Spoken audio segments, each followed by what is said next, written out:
కృష్ణ ప్రధాని మాటలు చూస్తుంటే ఒకంత ఆశ్చర్యంగా అనిపిస్తోంది. ఎలాంటి పొలిటికల్ విమర్శలకి తావు లేకుండా హైదరాబాద్ వేదికగా మొత్తం దేశ ప్రజానికానికి ఆయన చేస్తున్న విజ్ఞప్తిది. వంట నూనెల ఖర్చు తగ్గించుకోండి, ఎరువులు తక్కువ వాడండి, బంగారం కొనని ఒక ఏడాది పాటు శపథం చేయండి, ఇలా ఒక ప్రధానమంత్రి చెప్పడం ఆశ్చర్యంగా అనిపిస్తోంది. ఈ నోటి నుంచి, ప్రధాని నోటి నుంచి ఈ మాటలు రావడం వెనక ఆంతర్యం ఏంటి? నియర్ ఫ్యూచర్ ఎలా ఉండబోతుంది అనుకోవచ్చు మనం?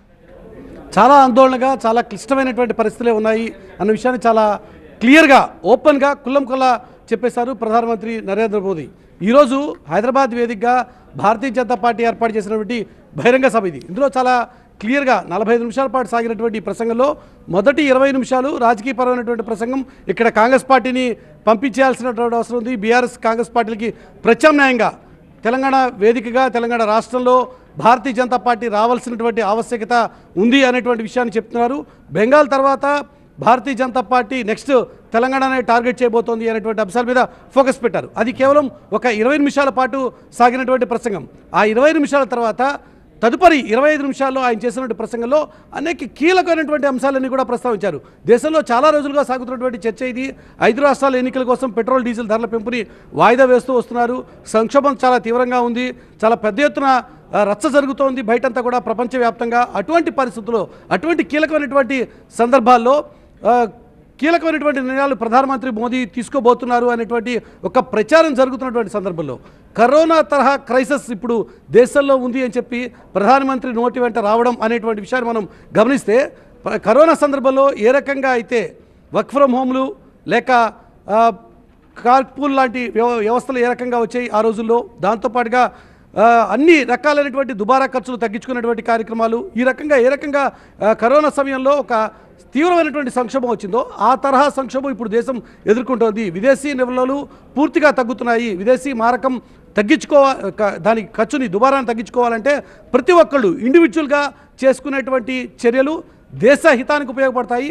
దేశ హితంలో, దేశ సంక్షేమంలో ప్రతి ఒక్కరు కూడా భాగస్వాములు కావాల్సిన అవసరం ఉంది అని చెప్తూ దానికి కొన్ని మూల సూత్రాల్ని ప్రధానమంత్రి ఈరోజు చెప్పడం జరిగింది. అందులో కీలకమైనటువంటి అంశం ఒకటి, పెట్రోల్ డీజిల్ ధరలకు సంబంధించిన వ్యవహారం. పెట్రోల్ డీజిల్ ధరలు పెంచకుండా ప్రస్తుతం ఉన్నటువంటి సంక్షోభ పరిస్థితుల్లో కూడా కేంద్ర ప్రభుత్వమే సామాన్యుల మీద ఆ భారం పడకుండా జాగ్రత్త పడుతూ వచ్చింది. ఆ భారం ప్రజల మీద మళ్లించకుండా జాగ్రత్త పడుతూ వస్తున్నాం అన్నది ప్రధానమంత్రి చెప్పినటువంటి మాట. ఇప్పటికే ఆల్రెడీ కమర్షియల్ గ్యాస్ సిలిండర్లు ఏ రకంగా పెరిగాయో చూసాం. 1000 రూపాయల నుంచి దాదాపు 1500 రూపాయల వరకు కమర్షియల్ గ్యాస్ సిలిండర్లు పెరిగాయి. కానీ సామాన్యులు వాడేటువంటి పెట్రోల్ డీజిల్ ధరలు మాత్రం పెద్దగా పెరగలేదు. చిన్న చిన్న కరెక్షన్స్ అయితే జరిగాయి తప్ప. కానీ అటువంటి సందర్భంలో కూడా కేంద్ర ప్రభుత్వం ఇంతకాలం ఆ భారాన్ని మోస్తూ వచ్చింది. ఫ్రమ్ హియర్ ఆన్వర్డ్స్ ప్రజలందరూ కూడా భాగస్వాములు అయితే మాత్రమే ఈ సంక్షోభం నుంచి దేశం గట్టెక్కగలుగుతుంది అన్నది ప్రధానమంత్రి చెప్పినటువంటి మాట. అందుకోసమే ఆయన ప్రధానంగా మోదీ చెప్పిన విషయాల్లో, ఒకప్పుడు యుద్ధాలంటే ప్రజలంతా కూడా దానాలు, త్యాగాలు చేసేవారు. సో త్యాగాలు చేయడానికి సిద్ధంగా ఉండండి అన్నారు. అంటే ఏ రకమైన త్యాగాలు అనుకోవాలి? ప్రతి ఒక్కళ్ళు ఇండివిజువల్గా ఇందులో భాగస్వాములు కావాలి. అందులో ఇప్పుడు వంట నూనెలు ఎంత మైక్రో లెవెల్లో చాలా క్రిటికల్గా ప్రధానమంత్రి చెప్పారు అంటే, వంటలు నూనెకి సంబంధించి కూడా ఈరోజు సామాన్య ప్రజలు వాడేటువంటి వంట నూనెలు కూడా మనం విదేశాల నుంచి దిగుమతి చేసుకుంటాం. విదేశాల నుంచి దిగుమతి చేసుకోవాలంటే ఖచ్చితంగా మన విదేశీ మారక నిల్వలు ఏవైతే ఉన్నాయో అవన్నీ కూడా తగ్గిపోయేటువంటి ఆస్కారం ఉంది. కాబట్టి ప్రతి ఒక్కళ్ళు ఇండివిజువల్గా వంట నూనెల్ని కొంతమేరకు తగ్గించుకోగలిగితే, వాటి వాడకాన్ని కొంతవరకు తగ్గించుకోగలిగితే 2 రకాలైనటువంటి లాభాలు జరిగేటువంటి అవకాశం ఉంది. ఒకటి దేశ శ్రేయస్సు, 2 దేహ శ్రేయస్సు. ఈ 2 కూడా ఏకకాలంలో జరిగేటువంటి ఆస్కారం ఉంది.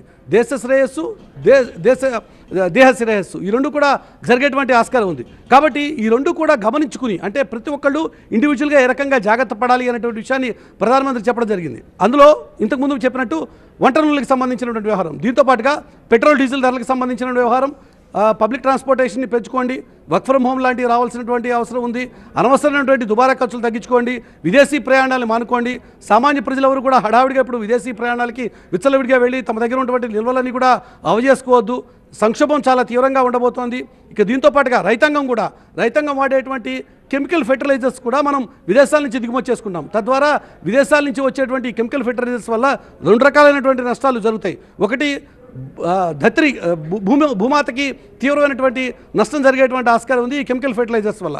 కాబట్టి వాటి వాడకాన్ని తగ్గించుకోవడం వల్ల 2 రకాలైనటువంటి లాభాలు జరుగుతాయి. ఒకటి, భూమాతని రక్షించిన వాళ్ళం అవుతాము.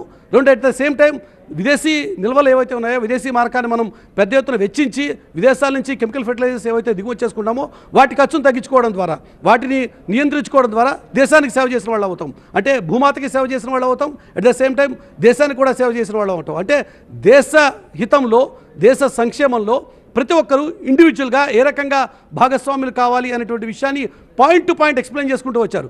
ఒక్క విషయమే కాదు, ఇందులో పెట్రోల్ డీజిల్ ధరలు కావచ్చు, బంగారంకి సంబంధించిన కొనుగోలు వ్యవహారం కావచ్చు, ఈవెన్ సామాన్యులు వాడేటువంటి రాగి విషయంలో కూడా కాపర్కి సంబంధించిన విషయంలో కూడా మనం పెద్ద సంఖ్యలో కాపర్ని విదేశాల నుంచి దిగుమతి చేసుకుంటాం. అది ఫ్యాక్టరీలకు సంబంధించి కావచ్చు, ఇండివిజువల్స్ వాడేటువంటి వాడు కావచ్చు, అన్ని సందర్భాల్లో మనం వాడేటువంటి కాపర్ కూడా ఈరోజు విదేశాల నుంచి దిగుమతి చేసుకోవాల్సిన పరిస్థితి. కాబట్టి కాపర్ వాడకాన్ని తగ్గించుకోండి, ఫెర్టిలైజర్స్ కెమికల్ ఫెర్టిలైజర్స్ వాడకాన్ని తగ్గించుకోండి, విదేశీ ప్రయాణాలు లాంటివి దుబారా ఖర్చులు తగ్గించుకోండి. ప్రతి ఒక్కళ్ళు జాగ్రత్త పడడం ద్వారా ఇదంతా కూడా అల్టిమేట్గా దేశానికి సేవ చేసినట్టే అన్నది ప్రధాని ఇచ్చినటువంటి సంకేతం. ఇంత ఓపెన్గా ఇంత స్పష్టంగా దాదాపుగా 25 నిమిషాల పాటు పాయింట్ టు పాయింట్ ప్రతి ఒక్క అంశాన్ని స్పృశించుకుంటూ ప్రధానమంత్రి వెళ్ళడం, దేశానికి ఒక అప్పీల్ చేయడం అనేది. ఇటీవల కాలంలో ఈ సంక్షోభం ఎప్పుడైతే మనకి యుద్ధ సంక్షోభం ప్రారంభమైందో, ఎప్పుడైతే సప్లై చైన్ అంతా కూడా బ్రేక్ అయిందో, తద్వారా దేశం మీద చాలా పెద్ద ఎత్తున భారం పడుతోంది అని చెప్పి ఏదైతే ప్రచారం జరిగిందో, ఈ ప్రచారం అంతా కూడా జరుగుతోంది.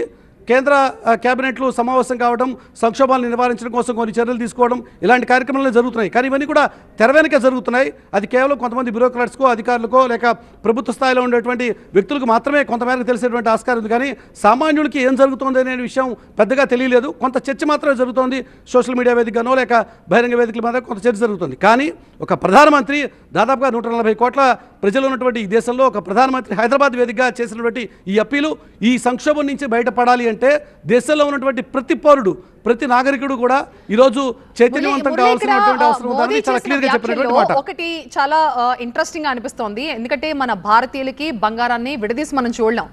బంగారం పెరుగుతుందంటే ఆందోళన పెరిగిపోతుంది, తగ్గుతుందన్న కూడా భయపడిపోతుంటారు. సో ఇప్పుడు మోదీ చాలా క్లియర్ గా చెప్పారు, 1 year పాటు మీరు బంగారం కొనని ప్రతిజ్ఞ చేయండి అని చెప్పారు. అండ్ అప్పట్లో యుద్ధాలు జరిగినప్పుడు బంగారాన్ని దానం చేసేవారు, దేశ ప్రజలు త్యాగాలకు సిద్ధంగా ఉండండి. ఈ మాటలు ఖచ్చితంగా మన భారతీయులు కాస్త ఆందోళనకు గురి చేస్తాయి. సో ఇది చెప్పడం వెనుక ఆయన ఉద్దేశం ఏమై ఉంటుంది? సంక్షోభ తీవ్రతను తెలియజేసేటువంటి ప్రయత్నం చాలా క్లియర్గా. ఎందుకంటే మీరన్నట్టు చాలా భారతీయులకి, భారతీయ మహిళలకి బంగారాన్ని విడదీసి చూడలేనటువంటి ఒక సిచ్యువేషన్ ఉంది. కాబట్టి ఖచ్చితంగా బంగారం పెరుగుదలలో జరిగేటువంటి ప్రతి మార్పుని ప్రతి మహిళ చాలా నిశ్చితంగా గమనిస్తుంది. ఇప్పుడు పురుషులు కూడా అదే రకమైనటువంటి జాడ్యం పట్టుకుంది. కాబట్టి ఏ రకంగా చూసినా బంగారానికి భారతీయులకి ఉన్నటువంటి సంబంధం. కాబట్టే ఆ అంశాన్ని కూడా ప్రధానమంత్రి చాలా క్లియర్గా స్పృశిస్తూ పెళ్లిళ్లలో కావచ్చు, రకరకాలైనటువంటి ఫంక్షన్స్లో కావచ్చు, బంగారం కొనడం, దాన్ని ప్రదర్శించడం ఇదొక ఆనవాయితీ మనకి. కాబట్టి మహిళలందరూ కూడా, పురుషులందరూ కూడా ఇందులో భాగస్వాములు కావాల్సిన అవసరం ఉంది. ప్రతి ఒక్కళ్ళు కూడా బంగారం కొనుగోలు తగ్గించుకోవడం ద్వారా మనం మన విదేశీ మారకాన్ని ఖర్చుల్ని తగ్గించుకునేటువంటి ప్రయత్నం చేసుకోవచ్చు. తద్వారా ఇది కూడా దేశహితమే. అంటే ఇక్కడ ఆయన చెప్తున్నటువంటి ప్రతి మాట కూడా, మీరు చేసేటువంటి ప్రతి ఇండివిజువల్ చేసేటువంటి ప్రతి చర్య కూడా దేశ హితానికి, దేశ సంక్షేమానికి, దేశం ఈ క్లిష్ట పరిస్థితి నుంచి బయటపడడానికి మార్గం సుగమం చేస్తుంది అన్నది ప్రధానమంత్రి చెప్పినటువంటి మాట. ఇంతకుముందు మీరు అన్నట్టు చాలా క్లియర్గా గతంలో యుద్ధాలు జరిగినప్పుడు బంగారాన్ని దానం చేయడం లేక తమ దగ్గర ఉన్నటువంటి ఆస్తులు దానం చేయడం మనం చూసాం. అది మొదటి ప్రపంచ యుద్ధంలో కావచ్చు, రెండో ప్రపంచ యుద్ధంలో, పాకిస్తాన్కి సంబంధించి మనం చేసిన ఫైట్లో కావచ్చు, లేక బంగ్లాదేశ్ సంక్షోభానికి సంబంధించిన సందర్భాల్లో కావచ్చు, ఇలా చాలా సందర్భాల్లో జరిగింది. చాలా ప్రత్యక్షంగా మనం అందరూ కూడా ఆ అంశాన్ని చరిత్రలో చదువుకుంటూనే వచ్చాం. కానీ ఇప్పుడు జరిగినటువంటి ఈ పరిణామం చాలా భిన్నమైనటువంటి పరిణామం. ఇప్పుడు వస్తున్నటువంటి ఈ సంక్షోభం ప్రతి ఒక్కళ్ళు ఇండివిజువల్గా జాగ్రత్త పడితే తప్ప, ప్రతి ఒక్కళ్ళు ఇండివిజువల్గా చర్యలు తీసుకుంటే తప్ప అల్టిమేట్గా దేశ హితం అనేది ఇందులో ముడిపడి ఉంది. కాబట్టి ప్రతి ఒక్కళ్ళు కూడా భాగస్వాములు కావాలి. అందులో పెట్రోల్ వాడకం కావచ్చు, ఫెర్టిలైజర్స్ వాడకం కావచ్చు, బంగారానికి సంబంధించి కావచ్చు, విదేశీ ప్రయాణాలకు సంబంధించిన అంశం కావచ్చు, లేక ఇవి వాడకాన్ని ప్రమోట్ చేయడం కావచ్చు, లేక ఈవెన్ వ్యవసాయదారులు తమ వాడేటువంటి మోటార్లలో కూడా